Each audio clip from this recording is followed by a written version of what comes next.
Dagon by HP Lovecraft.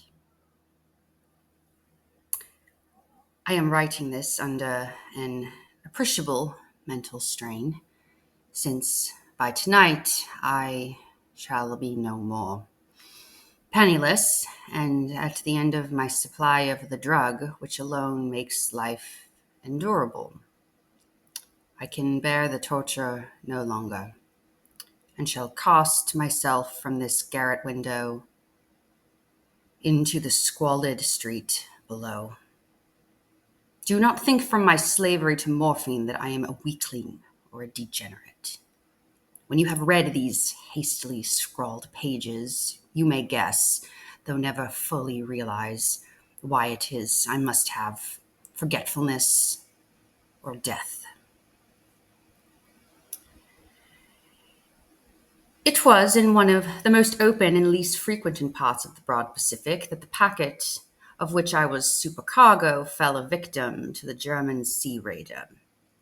The Great War was then at its very beginning, and the ocean forces of the Hun had not completely sunk to their later degradation, so that our vessel was made a legitimate prize, whilst we of her crew were treated with all the fairness and consideration due us as naval prisoners. So liberal indeed was the discipline of our captors that 5 days after we were taken, I managed to escape alone in a small boat with water and provisions for a good length of time. When I finally found myself adrift and free, I had but little idea of my surroundings. Never a competent navigator, I could only guess vaguely by the sun and stars that I was somewhat south of the equator. Of the longitude, I knew nothing, and no island or coastline was in sight.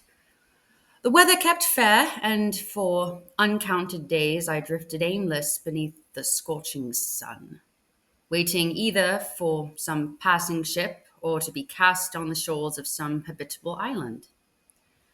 But neither ship nor land appeared, and I began to despair in my solitude upon the heaving vastness of unbroken blue. The change happened whilst I slept. Its details I shall never know, for my slumber, though troubled and dream-infested, was continuous. When at last I awaked, it was to discover myself half sucked into a slimy expanse of hellish black mire, which extended about me in monotonous undulations as far as I could see, and in which my boat lay grounded some distance away. Though one might well imagine that my first sensation would be of wonder at so prodigious and unexpected a transformation of scenery, I was in reality more horrified than astonished. For there was in the air and in the rotting soil a sinister quality which chilled me to the very core. The region was putrid with the carcasses of decaying fish and of other less describable things which I saw protruding from the nasty mud of the unending plain. Perhaps I should not hope to convey it in mere words, the unutterable hideousness that can dwell in absolute silence and barren immensity. There was nothing within hearing, and nothing in sight save a vast reach of black slime. Yet the very completeness of the stillness and the homogeneity of the landscape oppressed me with a nauseating fear. The sun was blazing down from a sky which seemed to me almost black in its cloudless cruelty, as though reflecting the inky marsh beneath my feet. As I crawled into the stranded boat, I realized that only one theory could explain my position. Through some unprecedented volcanic upheaval, a portion of the ocean floor must have been thrown to the surface, exposing regions which for innumerable millions of years had lain hidden under unfathomable watery depths.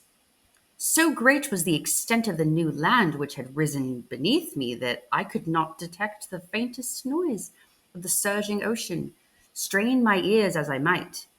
Nor were there any seafowl to prey upon the dead things.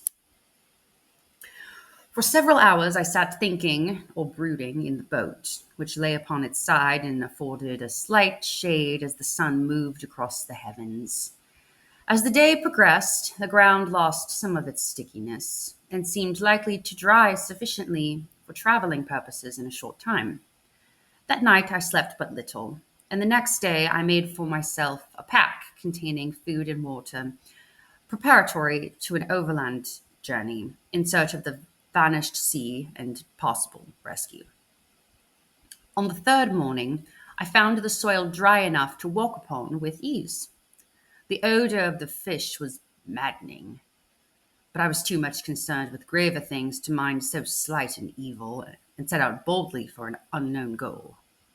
All day I forged steadily westward, guided by a far-away hummock which rose higher than any other elevation on the rolling desert.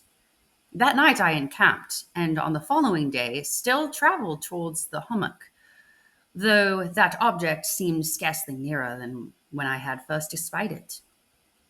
By the fourth evening I attained the base of the mound, which turned out to be much higher than it had appeared from a distance, an intervening valley setting it out in sharp relief from the general surface. Too weary to ascend, I slept in the shadow of the hill.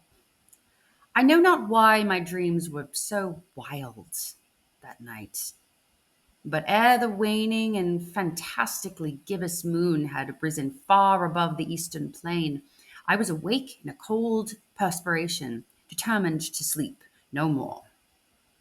Such visions as I had experienced were too much for me to endure again. And in the glow of the moon, I saw how unwise I had been to travel by day. Without the glare of the parching sun, my journey would have cost me less energy. Indeed, I now felt quite able to perform the ascent which had deterred me at sunset. Picking up my pack, I started for the crest of the eminence. I have said that the unbroken monotony of the rolling plain was a source of vague horror to me, but I think my horror was greater when I gained the summit of the mound and looked down the other side into an immeasurable pit or canyon, whose black recesses the moon had not yet soared high enough to illumine. I felt myself on the edge of the world, peering over the rim of a fathomless chaos of eternal night. Through my terror ran curious reminiscences of Paradise Lost and of Satan's hideous climb through the unfashioned realms of darkness.